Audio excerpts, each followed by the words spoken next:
Alright, so let's talk Perry Mason Season 2, Episode 7. So we're at the penultimate episode, and things are coming together, and I'm still thinking that both brothers are going to get off. This isn't going to be a mixed deal. This isn't going to end up being a plea deal. They're going to get off. Anyway, so it starts off with a scene of Perry and Pete coming out of the ocean for some reason, which we find out later, but at the time we're like, what the hell? What's happening? Why are they walking out of the ocean? And so then we go back to a day earlier, and Pete and the assistant DA, Milligan, are celebrating. Well, the DA is celebrating. Pete looks miserable. He looked like his dog just died. And the reason is yes, he did what Milligan wanted, and Milligan's thrilled about it, but at the same time, he turned on a friend. He threw a friend under a bus. And he realizes that he feels lousy about it, which tells you that as much of the fact that Pete seems to always pick the bad decision of two decisions, he's still at his core, he tries to be a good person. It's not that he wants to be a dick. He doesn't want to be a jerk.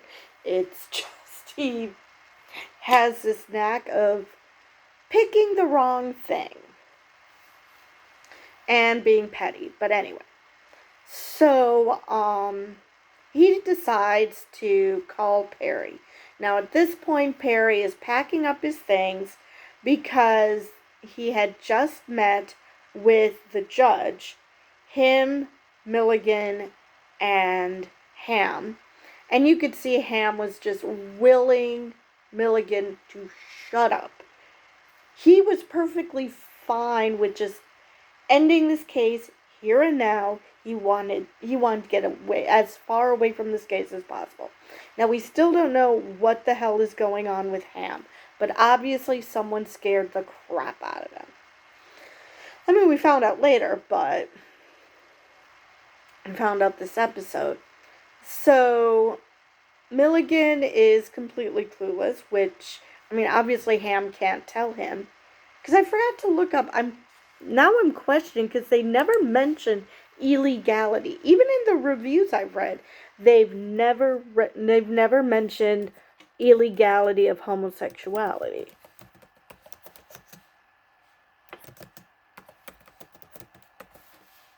Let me see.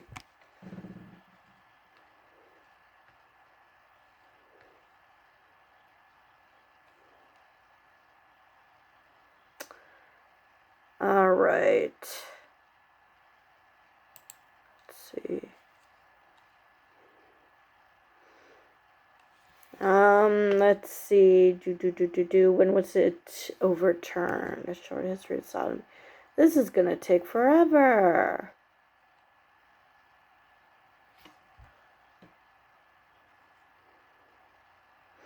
Okay, so in 1955, the American Law Institute voted to decriminalize consensual sodomy. So, yeah. I'm right, it's still illegal. But anyway. So yeah, Ham just wants this whole thing to go away. Now, at the time, we don't know what has him so scared. But it comes back to a story that makes me kind of happy because in the sense that it's historically accurate. But anyway, so Pete decides, after all this, while Perry is packing up, and the secretary, Marion, who's so sweet, she asks if Perry needs help because she sees he's miserably putting his stuff away, which, of course, he'd be miserable. And she offers to help, and he's like, no, that's fine. She starts helping anyway.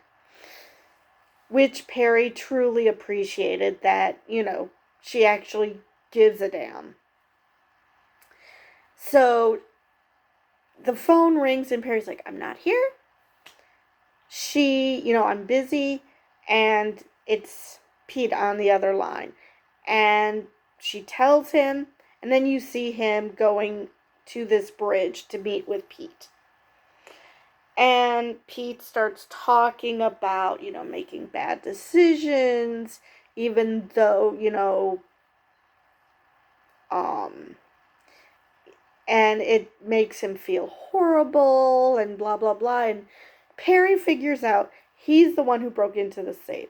Now, I kind of had hoped he would also ask, were you also the one who broke into my house? Into my apartment? But it didn't get that far. Because Perry then proceeded to beat the snot out of Pete. So after that's done, I honestly thought he was going to kill him. I really, really did. I'm glad he didn't, but I really thought he was going to because he was really, really at him. So they then go back to like nothing happened and start talking, and Barry's like, oh well, I guess I'm getting disbarred now. Thanks a lot. And he's just he's just consigned to his fate. And Pete's like, this isn't the Perry I know, what the hell? And Perry said, well, I guess if I could come up with some crazy evidence that would take down the biggest names in the city. And Pete's like, okay, let's do it. Like I said, Pete doesn't have the best decision making, but in this case, it totally works. So I'm not going to criticize it too much, but yeah, he's got issues. So they decide to. Perry takes Pete back to the office. Neither Della nor Paul. Well, Paul looks like he's about ready to kill Pete right then and there, which, considering what Pete did to him, can't really blame him. So, but Pete is egging Paul on because he's this terminal tough guy. He has to act like a tough guy, even when it's going to get him killed. Which it probably would, because unlike Perry, who actually stopped, I question if Paul would. I mean, he might. He might have stopped just short of killing the man. But, he's super pissed that Paul made him turn in someone he normally would not have turned in. So, Perry comes up with one of the best lines. He said, do you want to lose 2 fights today? And I don't know if that's just a knock on Pete's inability to fight, or just the fact that, he just thinks so highly of Paul because Paul's younger. Actually, I don't think that's true, but might be a little younger, definitely fitter, and a hell of a lot more pissed. And the fact that because of Pete and him being Perkins's Judas, as he said, Paul had to practically beat to death Ozzy. So, as far as he's concerned, let's beat Pete to death. So like I said, Paul is super pissed. So, don't condone that Paul and Pete wanted to go out and fight, but totally understandable from Paul's perspective. And Pete is just, I love him, but he's such a goober. He really is. Anyway, so they decide to, okay, what do we know? What is happening? And they're thinking that there's something about price gouging. So it's decided that they have to find out what's happening on the boats. So Perry and Pete are going to do that. And Paul is continuing his stakeout, and Della goes to visit Ham. So let's start with Della. We're going to end with Paul because Clara is a total badass in this episode. I loved her in this episode. She was definitely my favorite person in this episode. But anyway, so Della goes to visit Ham, and she starts talking to him about his friend. And he's like, keep your voice down. And I guess, based on what she told him, it's a once bitten, twice shy situation, because if anybody was hearing this, considering Della was there, it's not like anybody was going to put two and two together. But anyway, so Della is, chatting with Ham, trying to get him to open up to her. And he doesn't want to. He's having his own little pity party. He just wants this case over with. So hopefully the blackmail will go away. So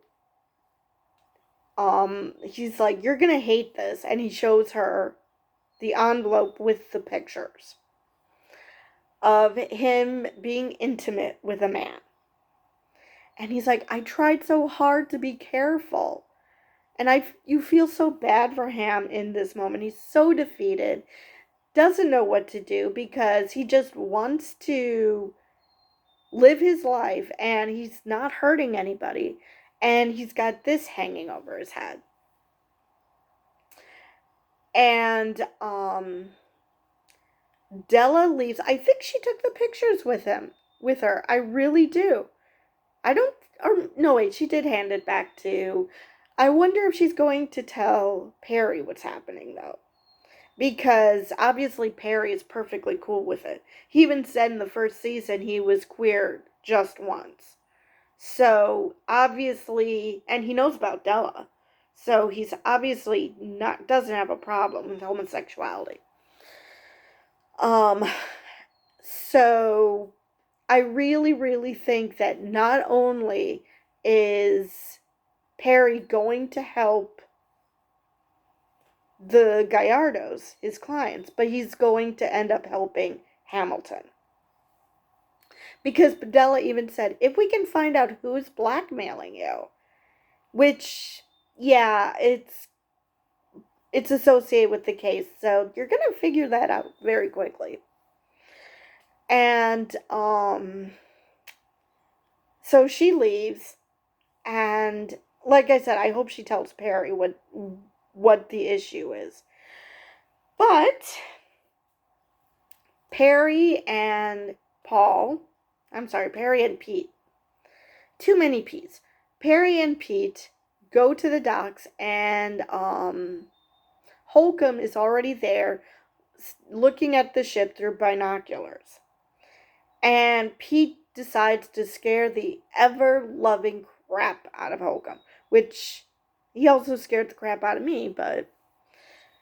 And they decide that they're gonna go on the ship and figure out what's happening, and Hogan's like, okay, I'm out, see ya.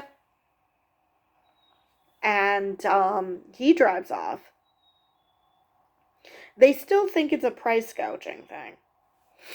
So they go up into the boat. Pete tells him that if we're gonna be dockhands, you can't be wearing your leather jacket because what dockhand wears leather? And I looked at the way Perry was dressed as opposed to everybody else, and He still didn't look like a dockhand. Even without the leather. Actually, the leather jacket might have helped conceal the fact that he has a very nice shirt on. So they get aboard and they do some sleuthing, and I'm just waiting for at any moment that they are going to get caught. So they discover that there's another boat, and they're throwing fruits and vegetables overboard. So the way I'm understanding it is that they are entering the port with under the pretenses of fruit, but they're actually putting oil on the boat so they can take it back to Japan. So, and it's even, and we find out that Lydell and Camilla are in cahoots in this deal. And they're talking to envoys for the Japanese government. And Camilla speaks Japanese because of course she does. And Lydell is feeling left out and he is seething with her. And at first you think that he's seething with her because of her, leaving him out of the loop with speaking Japanese to these guys. And it turns out, no, he's seething with her because she had Brooks killed. And he even called her a barren spinster, which I don't think it hurt her because he called her that. It was just the vitriol with which he lashed out at her. Which, dude, you had his son killed. What is he supposed to do? I mean, he's not going to be happy with you. I honestly think that if Brooks turned in his father, he would have much preferred that over what happened. Based on what's happening, as much as he wants to protect his business, he wanted to protect his son more. So it turns out he was a good dad all along. Even though he was a bit shady, he still wanted to protect his son. Because he even has a flashback of Brooks saying, "Oh, my hands are clean, but the Department of Agriculture subpoenaed me, and it would have been awesome if they found out what you're doing and how this produce came to be in my possession." So those subpoenas we saw in the first episode, or second episode, after Brooks was killed, wasn't because of Brooks's death.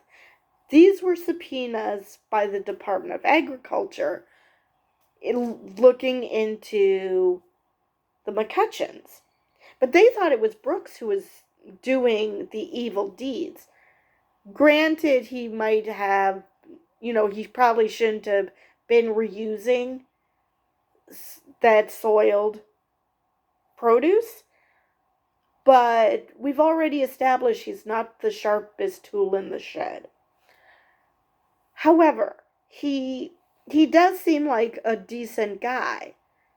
Not a very bright one, but a decent guy in the sense that he's at least not committing treason. Which, by the way, well, I'll get to this later.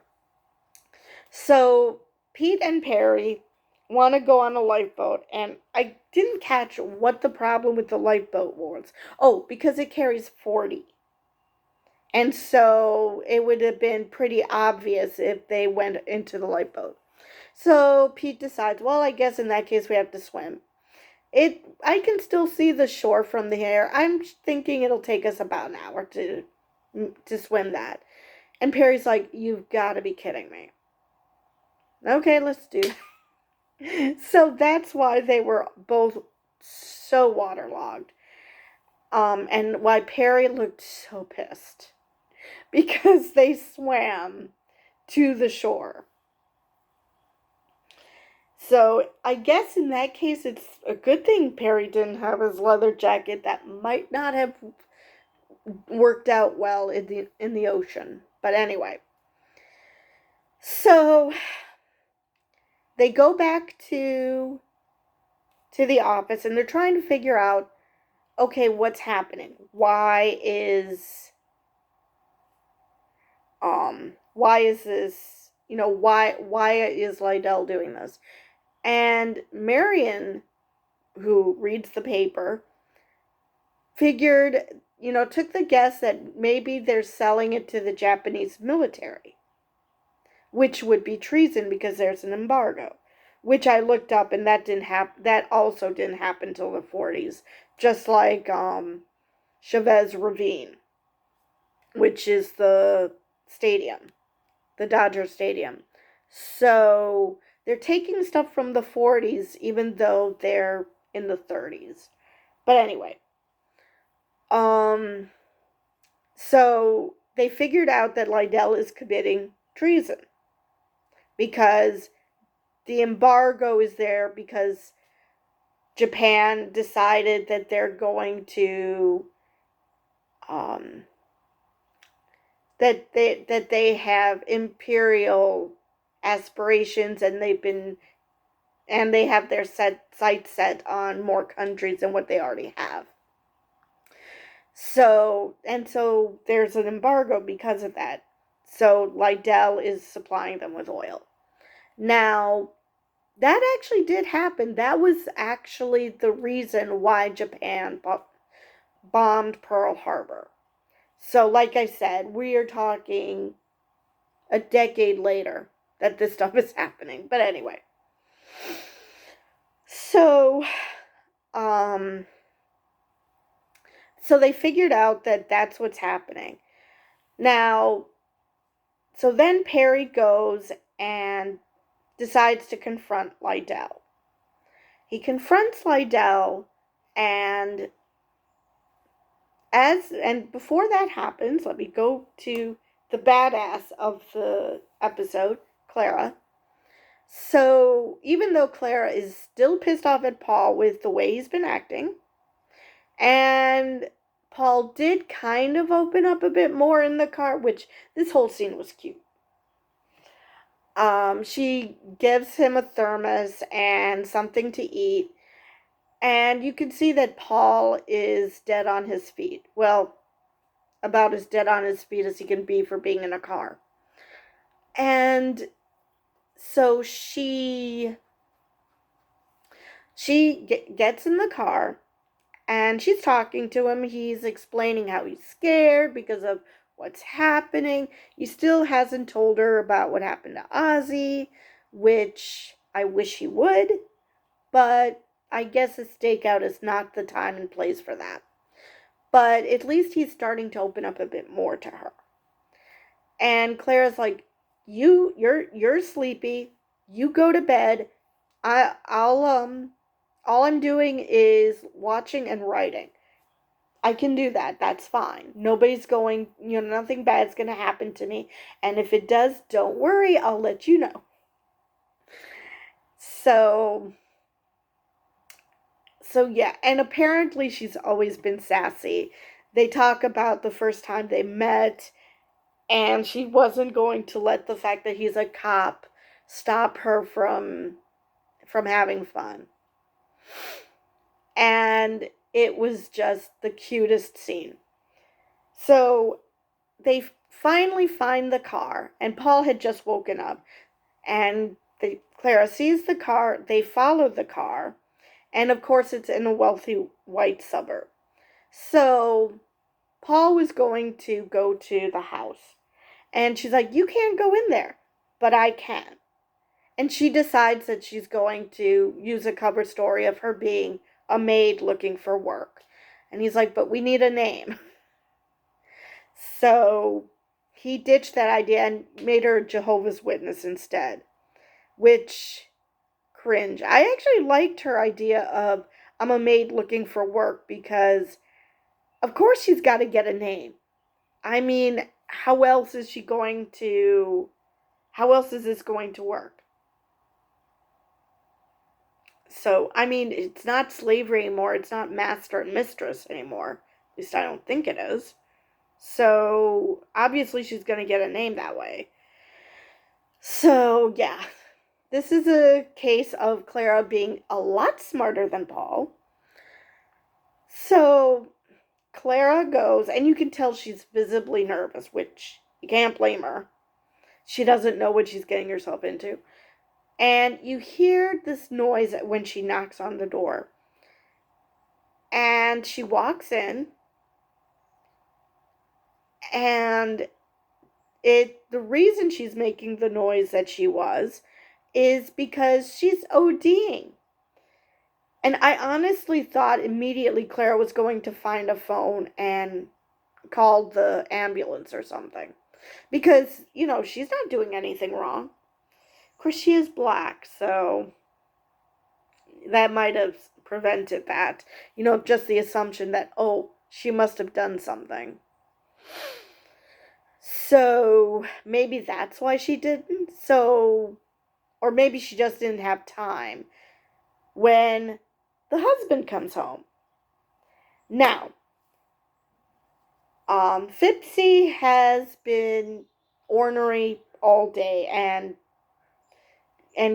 Camilla's trying to figure out why.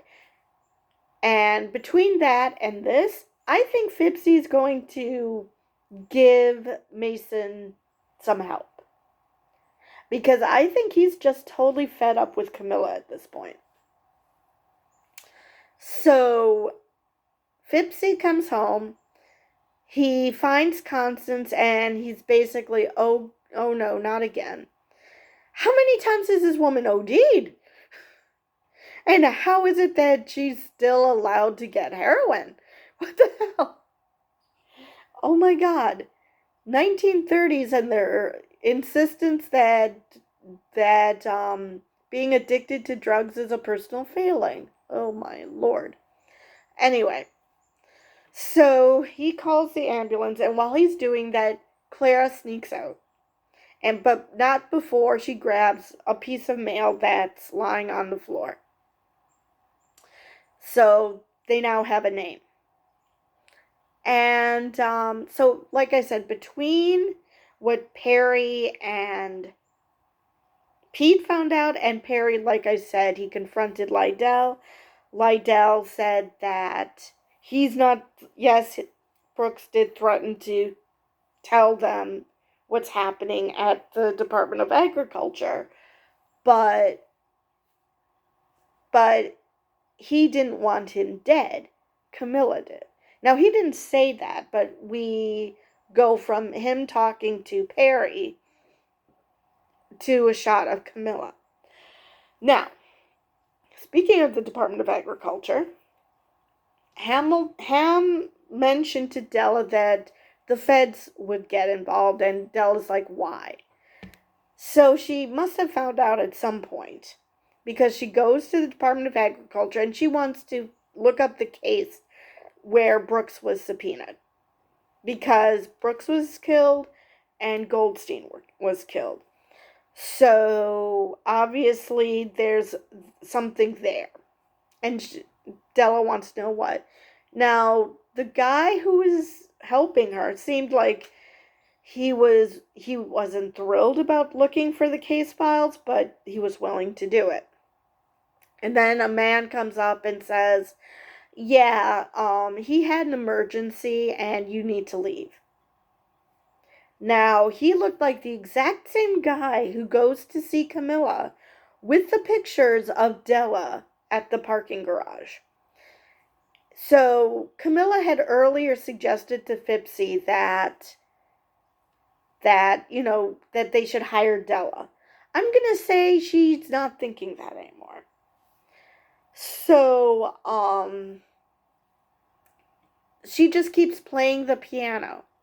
And as much as I love classical music, this was starting to get annoying.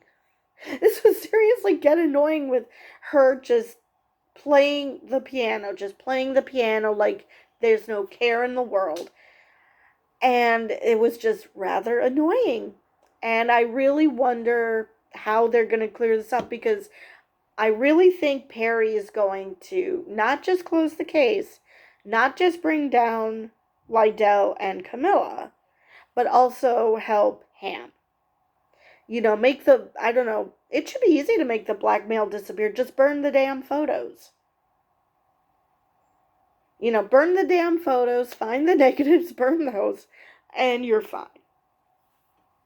So, but yeah, that's pretty much this episode. And like I said, I loved Clara this episode. She was so badass. I mean, I always loved Clara, but she was even more badass this episode because she really took initiative and she was helping Paul in his investigation.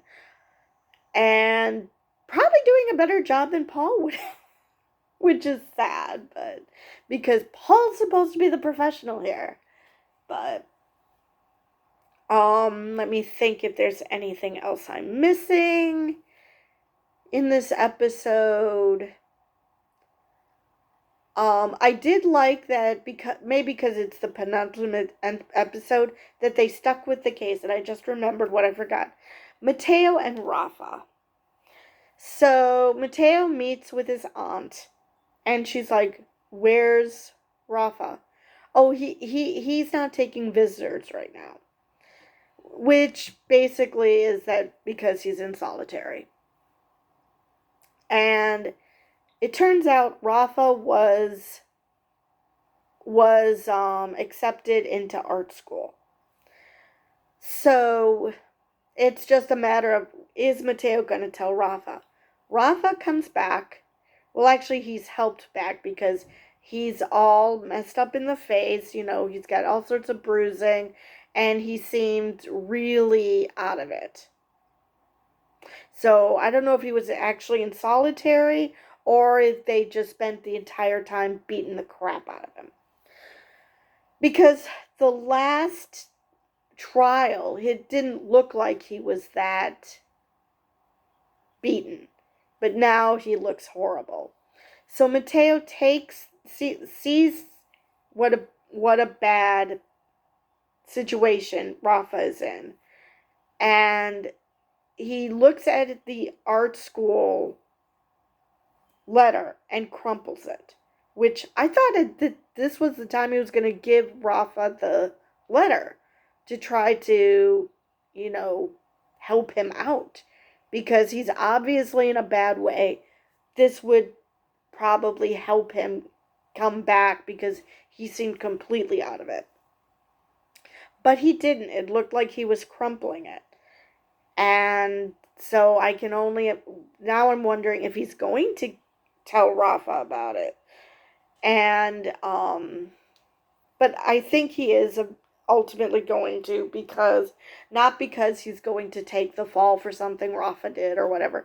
I still think that they weren't the ones who pulled the trigger. That was somebody else. That they were just taking the fall for it. Not that they actually did the deed. And the person who can help them out with that, Phipps. So I think Phipps is going to finally get so fed up with Camilla, or just because either Perry or Della are going to approach her saying, "Oh, by the way, we know this." So either way, Phipps is going to turn on Camilla. He's going to turn on her, and we're going to find out who indeed killed Brooks. We now know she ordered it, but we're going to find out who actually did it, because I still don't believe that those kids did it. Maybe I'm just in denial because, I'm used to the Perry Mason who almost always gets his clients off. But I just don't think they actually did it. And because they're supposed to be taking the fall, they can't exactly be telling him the truth. So I really, really think, though, that they're not just going to get off, but it's going to be discovered that they weren't the ones who pulled the trigger either. And it's just just that Camilla picked them because they needed the money, and that, who wouldn't believe that a couple of Mexicans would do that because racism. Camilla's not above using racism, and she's not above, obviously, using homophobia and the fact that it's illegal, homosexuality. So, and I was waiting for Lydell to say, I wasn't the one who who asked for the plea deal for the boys. That was Camilla, because she's got blackmail on Hamilton, but I don't know what it is. Or maybe he does know what it is. Who knows? Maybe Camilla told him the blackmail. I honestly don't know at this point, because he knows that Camilla killed his son. So maybe he knows about the blackmail too. I don't know. But I'm worried about Della. Actually, I was worried about her when she was leaving the parking garage, that something bad was going to happen while she was walking to her car. Something bad was going to happen when she was in her car. So now I'm worried about what's going to happen in the last episode. Now we obviously know, at least I'm pretty sure, that they're not going to kill off Della, because she's an integral part to the Perry Mason story. So I doubt that they're going to kill her off. And Hamilton, nothing bad is going to happen to him, because, well, he's also a big part of the Perry Mason story. But we'll just have to see what kind of punishment Camille is going to try to inflict on Della. Because if she can find out about Hamilton being gay, she could easily find out that so is Della. So I'm really curious where this is going to go. And now Perry has a whole bunch of people he needs to save. So, let's see if I'm missing anything else from this episode. I don't believe I am. So anyway, I will see you in the next video.